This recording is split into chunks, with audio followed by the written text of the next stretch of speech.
వల్లీశదేవ శైనేశ భక్తపాలన తత్పరా దరహాసముఖాంబోజ సుబ్రహ్మణ్య నమోస్తుతే. శ్రీ సుబ్రహ్మణ్యాయ నమః. శ్రీ మహాగణాధిపతయే నమః. ఐం మహాసరస్వత్యై నమః. అస్మద్గురుచరణారవిందాభ్యా నమః. నమామి భగవత్పాద శంకరం లోకశంకరం.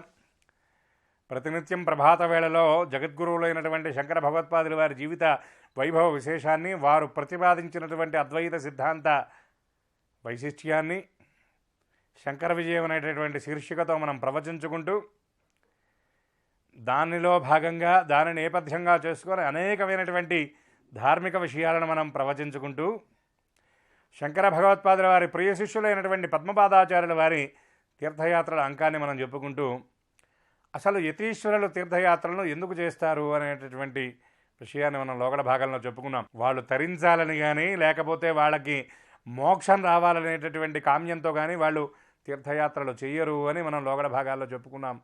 సహజంగా తీర్థయాత్రలకు వెళ్ళేటటువంటి వాళ్ళు వాళ్ళకు సరిపడా వస్త్రాలను, ఆహార పదార్థాలను, ఇంకా పూర్వకాలంలో నడిచి వెళ్ళేవాళ్ళు కాబట్టి కొన్ని నెలలకో కొన్ని రోజులకో సరిపడా ఆ వంట సామాన్లు కూడా తీసుకొని వెళ్ళేవాళ్ళు. కానీ యతీశ్వరులు చేసేటటువంటి తీర్థయాత్రలు ఎలా ఉంటాయంటే, వాళ్ళు ఆహార పదార్థాలు కూడా తీసుకువెళ్ళటం కాదు కదా, కనీసం కొన్ని రోజులకు సరిపడా నీళ్లు కూడా వెంట తీసుకెళ్లేవాడు కాదు. కేవలం ఆచమనం చేయడానికి సరిపోయే విధంగా వాళ్ళ దగ్గర కమండలంలో మాత్రమే నీళ్లు పట్టుకు వెళ్ళేవాళ్ళు. ఏ పూట ఎక్కడ ఏ ఆహారం దొరికితే ఆ ఆహారాన్ని మాత్రమే భుజించేటటువంటి వాళ్ళు. సన్యాసాశ్రమంలో అతి ప్రధానమైనటువంటి వ్రతం, నియమం ఏమిటంటే అపరిగ్రహ వ్రతం అని ఉంటుంది. ఈ అపరిగ్రహ వ్రతం అంటే ఏమిటంటే, ఎవరిని నాకు ఇది కావాలని కానీ, నాకు ఇది పెట్టమని కానీ అడగకూడదు. పదార్థం కూడా క్షార లవణ వర్జితమైనటువంటి పదార్థాన్ని, అంటే ఉప్పు, కారము మొదలైనటువంటి ఘాటు లేకుండా ఉండేటటువంటి పదార్థాలు భుజించాలి అని యతి భోజనంలో ఆ నియమం ఉంటుంది. ఆ విధంగా వాళ్ళు చక్కగా భోజనాన్ని చేస్తూ పరోపకార పరాయణతో 10 మందిని ఉద్ధరించాలనేటటువంటి సద్భావంతో వాళ్ళు తీర్థయాత్రలు చేస్తారు. అలాగే పద్మపాదాచార్యుల వారు కూడా తీర్థయాత్రలను చేస్తూ అనేకమైనటువంటి ప్రదేశాలను సంచరిస్తూ అనేక మంది పండితుల్ని కలిసి అనేక జ్ఞాన సంబంధమైనటువంటి విషయాలను చెప్పడమే కాకుండా, లోకడ భాగాల్లో మనం చెప్పుకున్నాం శంకర భగవత్పాదుల వారి కాలంలో అనేక పాషండ మతాలు ఉన్నాయని. అలాగే పద్మపాదాచార్యుల వారు కూడా ఆ పాషండ మతాల వాళ్ళు ఎవరైతే ఉన్నారో, కణాదులు, సాంఖ్యులు, గౌతములు ఇత్యాది వాళ్ళ యొక్క ఆ మతాలకు సంబంధించినటువంటి వాళ్ళు ఎవరైతే ఉన్నారో వాళ్ళందరికీ కూడా చర్చోపచర్చలు చేసి వాదోపవాదాలతో అద్వైత సిద్ధాంత భేరిని వాళ్ళ దగ్గర మ్రోగించి, విజయ దుందుభిని మోగించి ఆయన వాళ్ళందరి దగ్గర పాషండ మతాలన్నింటినీ కూడా పాతిపెట్టి అద్వైత సిద్ధాంత ఆ కీర్తి పతాకాన్ని రెపరెపలాడించాడు ఆయన. ఆ విధంగా ఆయన చేసుకుంటూ అనేక మందికి అనేక విధాలుగా జ్ఞాన ప్రబోధాన్ని చేస్తూ ఆ మాతామహ స్థానానికి చేరుకునేటటువంటి ప్రయత్నం ఆయన చేస్తూ ఉన్నాడు. లోగడ భాగాల్లో మనం చెప్పుకున్నాం గురువుల యొక్క హృదయం ఎట్లా ఉంటుంది అని. విద్యారణ్యుల వారి గురించి కూడా ఒక చిన్న ఉదాహరణ మనం చెప్పుకున్నాం. పూర్వకాలంలో నరసింహ సాల్వుడు పరిపాలించినటువంటి సందర్భంలో, అంటే నరసింహ రాయలు పరిపాలించినటువంటి సమయంలో ఒక 9 మందిని తిరుమలకు సంబంధించినటువంటి అర్చక కుటుంబాల వాళ్ళు స్వామివారి నగలు దొంగతనం చేశారంటే వాళ్ళని ఆయన ఆ బ్రాహ్మణుల్లో ఆయన శిరశ్ఛేదం చేస్తాడు.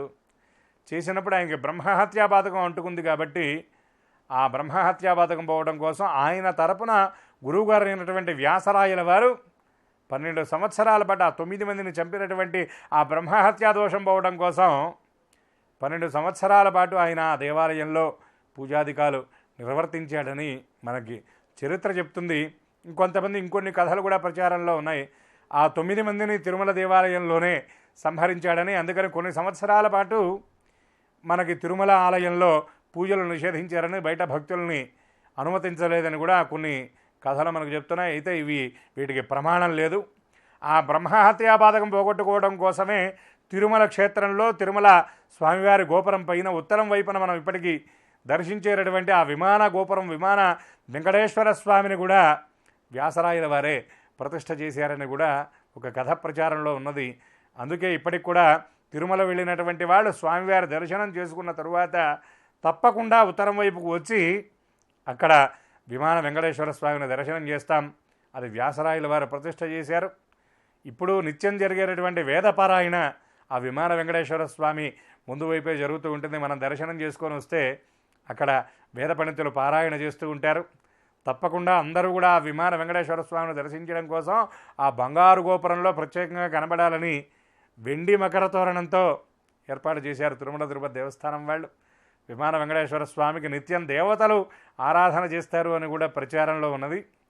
అయితే ఎవరికైనా సరే ఏదైనా పొరపాటున స్వామివారి దర్శనం కనుక సక్రమంగా జరగకపోయినట్లయితే, స్వామివారి దర్శనం జరగనట్లయితే విమాన వెంకటేశ్వర స్వామిని దర్శనం చేసినా కూడా ఆ పరిపూర్ణమైనటువంటి స్వామి దర్శనాన్ని చేసినటువంటి ఫలం లభిస్తుంది అని కూడా పెద్దలు చెప్పడం జరిగింది. అటువంటి విమాన వెంకటేశ్వర స్వామిని మన ఆ జాతికి మనందరం దర్శించడానికి కారణభూతులు వ్యాసరాయల వారు.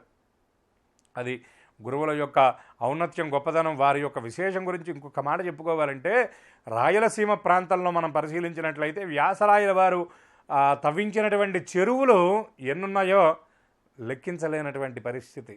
అంతేకాకుండా ఆ నరసింహరాయల వారు ఎవరైతే ఉన్నారో ప్రభువు, ఆయనకు అనారోగ్యం వచ్చి ఆయన మీద సినీవాలీకుహు అనేటటువంటి ప్రయోగం జరిగితే ఆయన సింహాసనం మీద కూర్చోలేనటువంటి స్థితిలో ఉంటే ఈ సాక్షాత్తు ఈ గురుదేవులైనటువంటి వ్యాసరాయల వారే ఆ సింహాసనం మీద ఉండి ఆయన పరిపాలన కొనసాగించినట్టుగా కూడా మనకి చరిత్ర చెప్తుందంటే, సన్యాసులు యతీశ్వరులు కూడా రాజ్య పరిపాలన చేసినట్లుగా మనకి చరిత్రలో చెప్పబడుతుంది.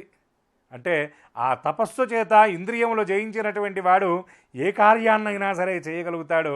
రాగద్వేషాలకు అతీతుడై ఉంటాడు కాబట్టి చక్కగా పరిపాలన కూడా కొనసాగించగలుగుతాడు అన్నటువంటి విషయాన్ని మనం ఈ వ్యాసరాయల వారి యొక్క వృత్తాంతాన్ని బట్టి మనం తెలుసుకోవాలి. సన్యాసి అనేటటువంటి వాడికి ఏ బంధాలు ఉండవు. ఆయన లక్ష్యం ఏమిటి అంటే అందరూ బాగుండాలి, ఆ లోక కళ్యాణం ఏదైతే ఉన్నదో దాన్ని ఆయన కాంక్షిస్తాడు. కాబట్టి తన శిష్యుడి తరపున ఆయన పరిపాలన కూడా కొనసాగించాడు.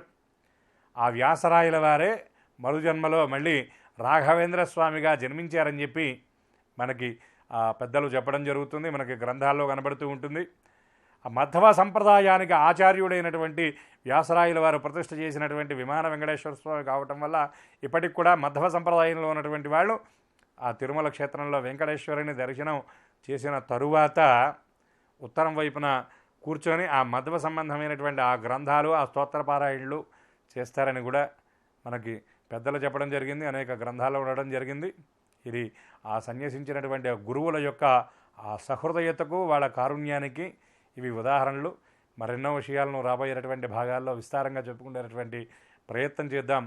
నమామి భగవత్పాద శంకరం లోకశంకరం. స్వస్తి సర్వేష.